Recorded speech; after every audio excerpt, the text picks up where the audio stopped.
out. Collins was there. Play on. Still the last tackle. Big numbers left. Sloan decides to kick. Here come the Dragons. Here come the Dragons. Oh my goodness. Who writes these scripts? Rugby League. You beautiful thing. G'day coaches, it's SuperCoach Krupt here, and welcome to my first podcast of 2025. And what a doozy this one's going to be. Today, I'm going to be talking to you about Iongi versus 3 GUN Fullbacks. What's the strategy or what's the structure that is the best way to start this season, in my opinion? Before I get into this podcast that I know a lot of people have been waiting for and asking me for, I first of all just want to start with a thank you. Thank you to everyone that's jumped on board my Twitter page, jumped on board my YouTube channel for podcasts. There's some great content on there that I produced for last preseason around structures and the anatomy of how to structure a preseason team. And I've been hearing some fantastic feedback about some of the content on the Twitter page and the Facebook page as well. So if you're not liking and subscribing that, you really are missing out. Please jump on there and throw some support behind the content and the time that I invest into this channel and into this podcast and all the content that I create. I actually don't get paid a cent from all this. I don't have any paid subscriptions or anything like that. So you just giving me a thumbs up or a subscribe or a like or some positive feedback really helps me in producing more and more of this type of content. Anyway, enough of that. Let's get into it. Who am I? Who is Coach Krupt? Well, in 2023, I had a high ranking throughout the season of 17 overall, and I held that for many, many weeks at the back end of the season. I ended up finishing just over 100th position in that particular year a couple of years ago. I'm also a poker player, so I look at things from a very strategic point of view. I analyze data, I can't help it. So I like to look at things from not just a gut feel, even though I do use my gut a bit as well, in whether it's in the poker table or whether it's here in SuperCoach. But I definitely come at it from a different perspective. And if you watch any of my videos or podcasts and listen to those, you'll understand that I look at things very differently, including on my podcast channel. I don't go player by player analysis. There's a million other podcasters out there that you can get that information from. However, what I look at is how do you structure teams, what are the right trades, what are the right moves to make, the strategy behind SuperCoach, which in some regard is actually more important or as important as choosing the right type of players. So if you want help with player by player analysis, this isn't the podcast for you. If you want to actually know how to structure a team or get some ideas, or I challenge your thoughts on how to structure a team, then it absolutely is the right podcast. So let's get into it. Iongi versus 3 GUN Fullbacks. And the reason why I produced this podcast is because I've had many people asking me privately, DMing me, sending me their teams, wanting to know what I think of their fullback and the whole team structure. I think it's time that we talk about it. There's a lot of pros and there are some cons of both structures. So let's discuss it. First of all, the 3 GUN fullback strategy. I'll start with that.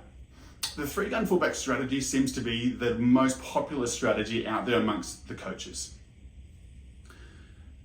If you ask any of those coaches, whether it's on social media or face-to-face, about why the Iongi strategy won't work, it's because the 3 GUN fullback strategy has the potential to create the most amount of points. I get 3 choices every week based on matchups.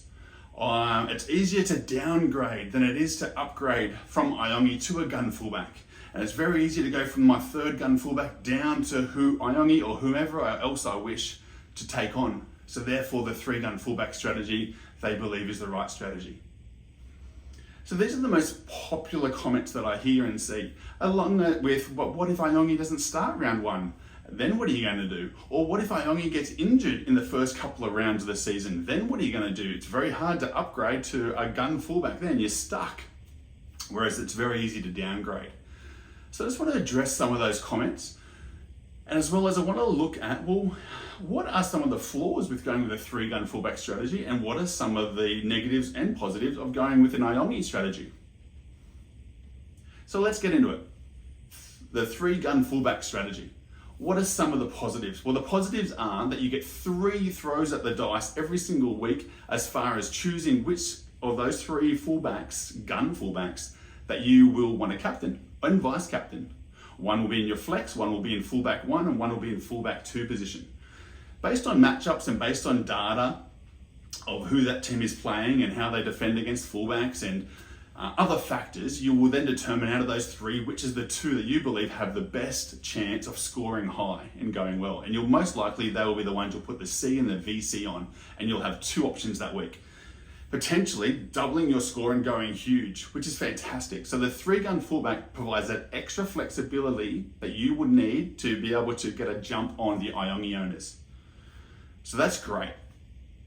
The other benefit is, starting with 3-gun fullbacks, it's very easy to downgrade to Iongi come round 2 or after round 2. Once you've got 2 rounds of data, you can see how Iongi has gone and make a decision with information rather than pre-season when you don't have any information besides New South Wales Cup and how he's performed at a lower level. So you can wait your time and patiently, and then just wait to come before round 3 starts and then make your choice whether you want to drop a fullback. The other benefit is, if your 3-gun fullbacks are going fantastic and Iongi's not going very well, then you can just hold on to your 3 fullbacks and you don't need to chase a 3rd-gun fullback because you've already got them in your team. So that makes sense as well.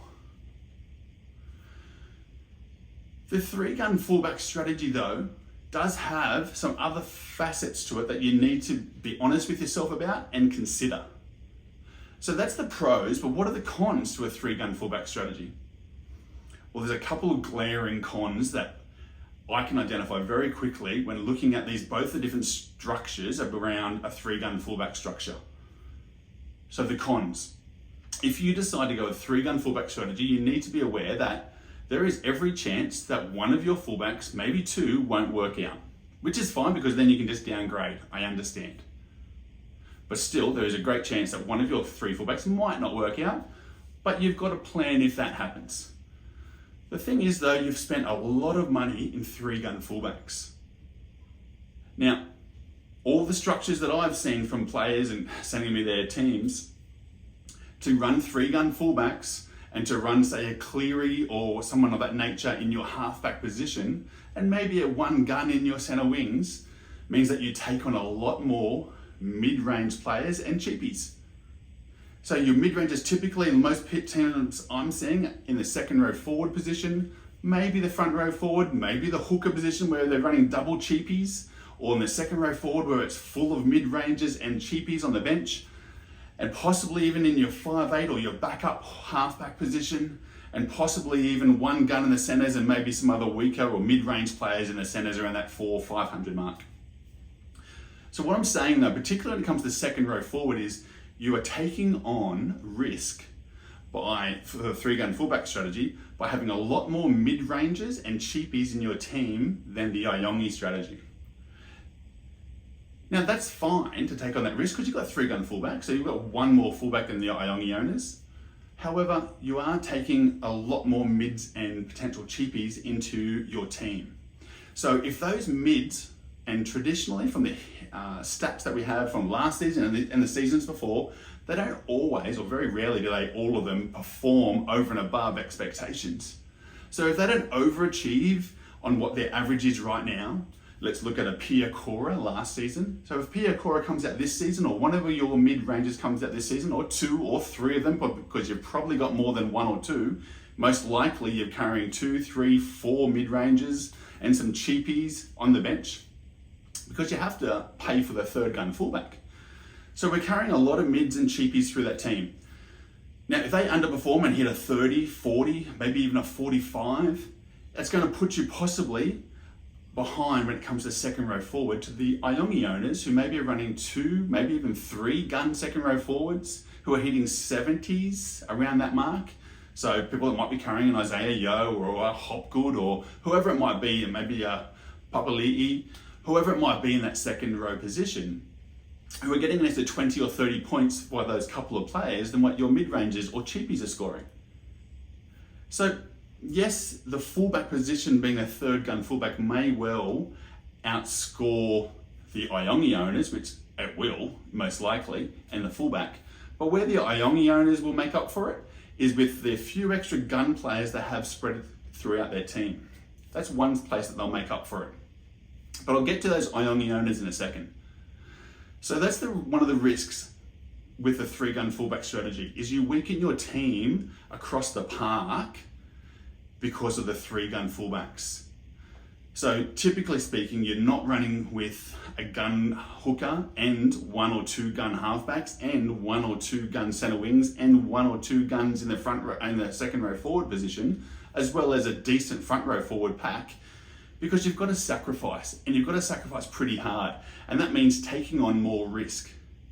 You'll take on more risk across your whole team to have that 3 fullback gun strategy. It could work though. It absolutely could work. If all those mid-ranges go really well and your cheapies all get some time on the field and make you some money, they absolutely could work. But history says that's not what happens with our mid-ranges. It could, but it's a risky strategy to do that. You have weakened a lot of players in your team. Now let's look at Iongi. With Iongi owners, they save about $500,000 by taking on Iongi in their fullback position. So that means they've got 2 gun fullbacks and they've got Iongi most likely. Now with that extra $500,000 pre-season, they can make as many trades as they want pre-season and it will cost them 0. So they can choose to that $500,000 that they've saved, they can put a little bit of that into hooker, a bit of that into second row forward and upgrade a mid-ranger to a couple of semi-guns. That $500,000 center becomes a $600,000 or $650,000 gun center wing. They can go from a Metcalf up to a Munster, or they can make those little upgrades here and there that potentially see an extra 10 points here, 10 points there, 20 points here, 20 points there, across a range of positions. But most importantly, with the Iongi as your 3rd fullback, what it does do is it creates a very much more balanced team. So balanced across the park. You can run with a gun hooker, whether that's a Watson or in that Api Coruscant or in that range. You can definitely have 2 solid front row forwards, and you can also have a gun second row, maybe even 2.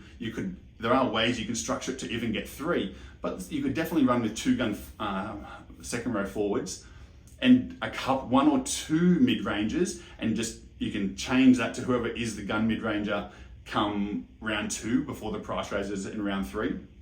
You can run 2 guns in the halfback, Cleary, Hines, so you're going to have an edge there over the 3-gun fullback structure. You're definitely going to have a half decent to decent option in the 5'8", and you can also have a couple of guns in the center wing. Depending on how you've structured the top half of your team, you could have 2, definitely, maybe even 3 guns in the center wing. So you've got a much more balanced team, allowing you to focus on quickly trying to upgrade Iongi as soon as you possibly can. And whether that's downgrading a gun in round 4, 5, 6 after Iongi maybe has made you 100, 200, 250,000, and downgrading one of those guns to a mid that's now playing more minutes and they're about to make a price jump, and using that cash to upgrade Iongi after his price jump, allowing you to get to a gun fullback. But the goal then for the Iongi owners is to get that Iongi up to a gun fullback as quickly as possible, and focusing just on that position, because the rest of your team is pretty well balanced. Whether it's hooker, front row forward, second row forward, halfbacks, you've got some guns lying everywhere. So what the Iongi owners will have is a much more balanced team across the park, and not taking on as much risk with mid-rangers and cheapies in the team, hoping that they outperform their averages. Maybe they will, maybe they won't. History says they likely won't. And they'll make up those points in the other positions within the team. Whilst they'll lose some points to the 3-gun fullback in that fullback position, they will make them up in the halfback, having Cleary, having Hines maybe, having 2-gun second row forwards. They'll make up those points throughout other positions in their team. Will they make up all of those points? Maybe. Maybe not, but maybe. But they'll definitely have a much more well-balanced team. The other benefit to running Iongi. So if you run Iongi as your 3rd fullback, you also have a much more balanced team, which means less trades. So you've got an aggressive strategy still, because you've got guns all throughout your team and taking on less risk. But you also then don't have to spend as many trades. because you're not having to upgrade as many players from those mids or cheapies up to a mid. So if you've got cheapies in your team, they're going to need to go most likely to a mid, then most likely from a mid up to a gun, or from your semi-guns up to a gun. But if you're starting with more guns, it's less trades because you're already at that price point. So the Iongi owners have that advantage as well. Now the con to Iongi is, but how would you ever go from Iongi up to a gun fullback if Iongi doesn't start in round 3 or round 4 or whatever it may be and he doesn't get named? How can you ever upgrade? It's easier to downgrade than upgrade. And it's a fair point, it is easier to downgrade than upgrade. But you've got more guns in your team. If you absolutely had to, you most definitely could sell one of those guns after maybe one price rise from Iongi or maybe even 2, and bring them down to whoever is about to have a big price jump, because you'll have 2 rounds of information to find the best cheapie about to have a big jump. You could downgrade then, bank the cash off that downgrade, throw it into Iongi and upgrade him to a gun fullback. And that could be done in 2 trades. So you could do that in 2 trades, selling a gun down to the best looking player in that position that has a negative break even that's about to make a big jump, because you have 2 rounds of info, and then upgrade Iongi in 2 trades. The people that have the 3 gun fullback strategy, I want you to consider this. It's going to take you a lot more trades to get your team overall balanced and performing well in all the positions, which is critical to SuperCoach. What if Sandon Smith doesn't go as good as you think? What if your second hooker, whoever that might be, doesn't go as well as you need from them as well? What if your mids don't actually perform to the level you want them to, and they only perform at a 30 to 40 average, maybe even a 45 average, while the guns or semi-guns that the Iongi owners have are pumping out 60s, 65s, 70s, 75s, and they're getting an extra 20-point jump on you via a couple of players in multiple positions? So you have to consider it. Is it going to definitely happen? Well, no one can predict the future. But I think it's silly not to actually consider that it's a possibility. At the moment, what I hear from a lot of the 3-gun fullback owners is that's the only strategy. That's the right strategy. It's easier to downgrade than it is to upgrade, so that's the reason for it. Well, it's more complex than just saying that strategy, because it's not actually as hard to upgrade. In fact, the 3-gun fullback strategy will require way more trades than upgrading from Iongi to a gun fullback. The 3-gun fullback strategy, if you wish to downgrade to Iongi, frees up $500,000 if you want to downgrade that gun third fullback that you have. But then what are you going to do with the $500,000? Where are you going to spend it?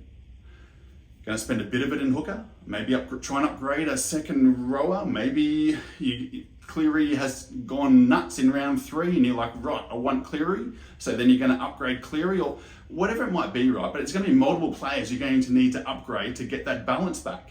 Multiple players. That means multiple trades. Most likely you're going to be doing double the amount of trades early just to get a balance to your team with that cash.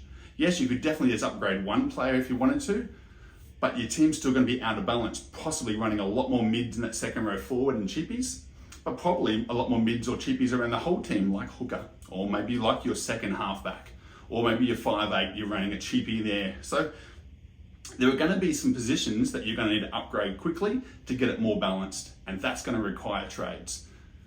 The other negative to running with the 3-gun fullback is, what average would Iongi need to actually average? So think about this. What would he actually need to score as an average over the first 2 rounds for you to go, right, my 3rd-gun fullback has only been getting me 70 or 65. Iongi's been getting what? What number? What's that number that would make you jump to Iongi? Is it 40? Is it 45 average? He's only 230 odd thousand. So what number? Is it 40, 45, 50, 55? So let's say it is 50, and that may well bring him in a couple of $100,000. That might be the number you go, no, you know what, I'm going to have to make that jump because my 3rd-gun fullback's only scoring at about 70 average. So to downgrade from the 70 average gun 3rd fullback to Iongi is going to cost you a trade, whereas the Iongi owners already have him.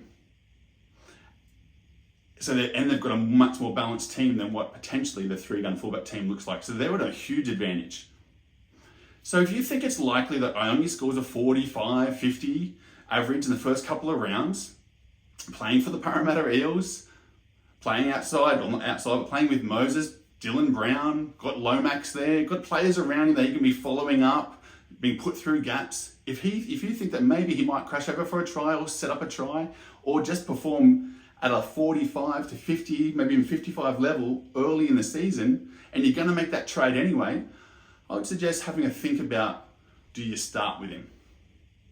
Because there's a lot of advantages in starting with Iongi.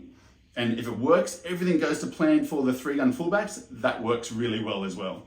So by no means am I here saying that the 3-gun fullback strategy is not the way to go. It absolutely could be. But what are you going to need to happen for the 3-gun fullback strategy to be the one that actually outperforms the Iongi owner's structure? And I want you to think of this, because this is a really important point. What has to happen? So for the 3-gun fullback strategy to be the right strategy and to outperform Iongi, a couple of things actually need to happen. So you're going to need a bit of luck. You're going to need Iongi to probably average around a 40 or lower average, maybe a 35. Now that's possible. I don't know if it's likely, but it's possible, absolutely possible. So you're going to need Iongi to go really bad in those first 2 rounds so that you don't have to sell your 3rd-gun fullback. So you can maximize that point of difference that you have in having a 3rd-gun fullback when the Iongi owners don't. So that's what first thing you're going to need to go right, is Iongi goes bad. The next thing you're going to need to go right for you to be successful is you're also going to need your mid-ranges, all of them that you're starting in your best 18, to actually go really well. So you're going to need all those mid-ranges, you're going to need your cheapies, whoever you're playing as your hookers, whoever you're playing across your whole second row, you're going to need all of them to perform really well.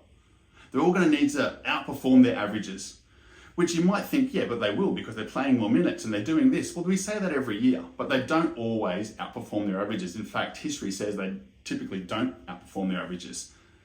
And that we always have these mid-ranges that we kind of get stuck with. They don't quite kick on. Some of them do, but not all of them. So if you're filling up your second row forward or other areas with all these mid-ranges, might be your centre wings, wherever it is, might be your halfbacks, statistically speaking, or looking at the history, they're not all going to outperform. But you're going to need them all to, because the Iongi owners are coming in potentially with 2-gun second row forwards and a decent looking second row forward pack. So that's going to happen for you. All your mid-ranges and your cheapies this year has to be different to others. But what else needs to happen? You're also going to need Hines and Cleary, both of them, not to go really well. You're going to need that because Iongi owners, every chance they own Hines and Cleary. Now, if Cleary goes well, no problems, you might have Cleary, but you may not have Hines to go with it. And if Hines goes well, or vice versa, but if Hines goes well as well, that's going to put you behind the Iongi owners. So you're going to need Hines and Cleary not to go well because they're probably going to own them. You're going to need all your mids and your cheapies to go well.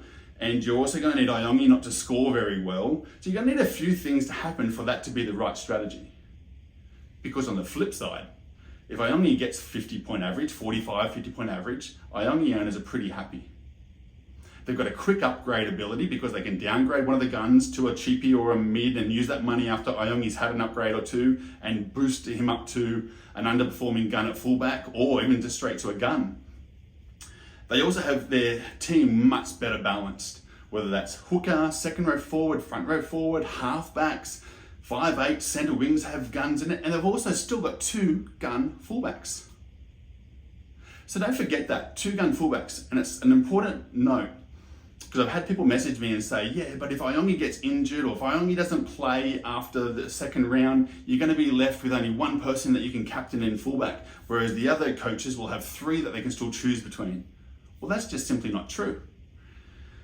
If Iongi was to get injured, or if Iongi was not to be selected one particular week, as long as he's sitting in fullback number 2 position, not fullback 1 or flex, if he's sitting in the fullback 2 position, you don't even have to play him if you don't want to. If you don't believe that he's going to be a decent player for your team, in fullback 2, you don't even need to reserve him. You can just reserve your 2-gun fullbacks. One is fullback 1 and one in your flex position. So your flex holds your other gun fullback. So you can captain your fullback 1 if you wanted to, and you can vice captain your flex, or vice versa. So you're still doing what the 3-gun fullback coaches are doing as well. So let's say in one particular week, Turbo and Latrell have the best matchups. And the 3 GUN Fullbacks teams go, yeah, we're going to captain, vice captain those. Well, guess what? The Iongi owners are probably doing the same, because they've still got possibly those 2 GUN Fullbacks. So you're not really getting an advantage with your captain or your vice captain with those 2 fullbacks.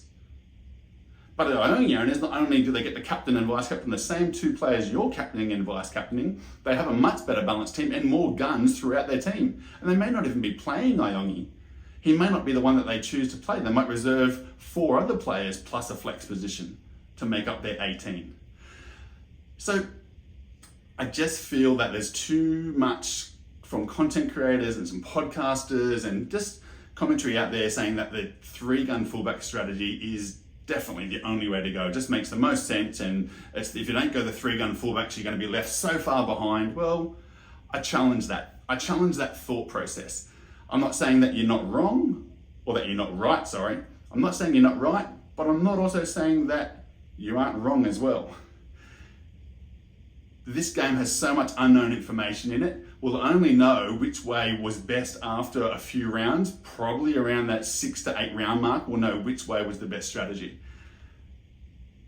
But I challenge you to just think about this, what I've mentioned in this video, a little bit. Think about what I've mentioned. Think about the pros, the cons of a 3 GUN fullback strategy versus an Iongi strategy. Actually have a think about it. Don't just be closed-minded with the blinkers on thinking 3 GUN fullback is the only way. I challenge you, I don't believe it is. I think the Iongi strategy actually has a lot of merit. Which way am I going? Look, I see merit in both strategies. If I had to lean one particular way, you can probably tell from this video, I'm probably leaning a little bit toward the Iongi strategy at the moment. Obviously, Teamless Tuesday would just say a lot about what cheapies are available and what kind of structures we can build. But at this moment, with the information that I have, I'm probably leaning toward the Iongi strategy because I see a lot more benefits to that strategy and a lot less risk to that strategy. One more important point, and I say it's important because I was listening to a podcast recently and they mentioned some stats. And I want to just talk to you just very briefly about stats. When you read or hear podcasters like me or others talking about stats of a player, and this is one of the reasons why I don't do player versus player, I always say to you, do your own research. Listen to podcasters, but then just go and check. Check for yourself that what they're saying makes actual sense and that you understand it, and that also that they're not falsifying those numbers or using those numbers just to benefit their own story. And trust me, as a poker player, I'm used to trying to sell a story. Sell a story that I got a strong hand when I'm actually weak. Or sell a story that I'm weak when I'm actually strong. I'm used to trying to sell stories. But this is not the right way to go when you're listening to podcasts. Go in with your eyes wide open, or ears wide open. So the other day, listening to a podcast, I heard someone talking about Nathan Cleary. And they were saying that he's always a really slow starter to the season, and maybe to avoid starting with Nathan Cleary because of how slowly he starts all the seasons. So that got me interested. And then they wanted to back that up with data to support their point of view. So what gave me the red flag was when they said, let's look at the first 2 rounds. Let's look at the first 2 rounds over the last 3 years and just see how he's performed. Now, the fact that they've used 2 rounds made me really suspicious of what they were talking about. Because typically when I talk about a fast or a slow start to a season, I'm talking about around 5 to 8 rounds in a season. And all the information I put out there around fast starters or slow starters, I'm talking about 5 to 8 rounds typically. Never do I talk about the first 2 rounds. So that got me a little bit suspicious. Why have you cherry-picked that data?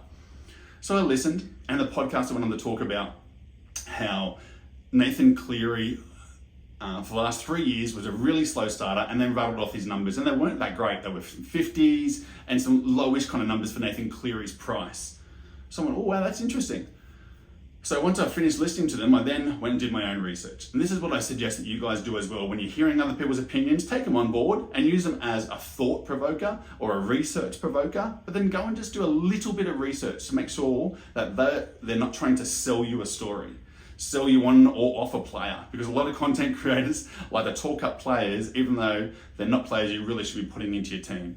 So my point is, just double check it. So when I double checked Nathan Cleary for the last 3 years, as suggested by these people, the first 2 rounds, they were right. they weren't very good for the last 3 years. But then when I stretched it out to third round, or fourth or fifth round, magically a whole lot of hundreds started appearing. And most of the time from round 3, he started pumping out hundreds, some of them big hundreds. So I just say to you, do your own research. Don't just believe blindly what you're being told. Actually just investigate it. Look for yourself into the data. Nathan Cleary for the last 3 years actually didn't do too bad after round 2.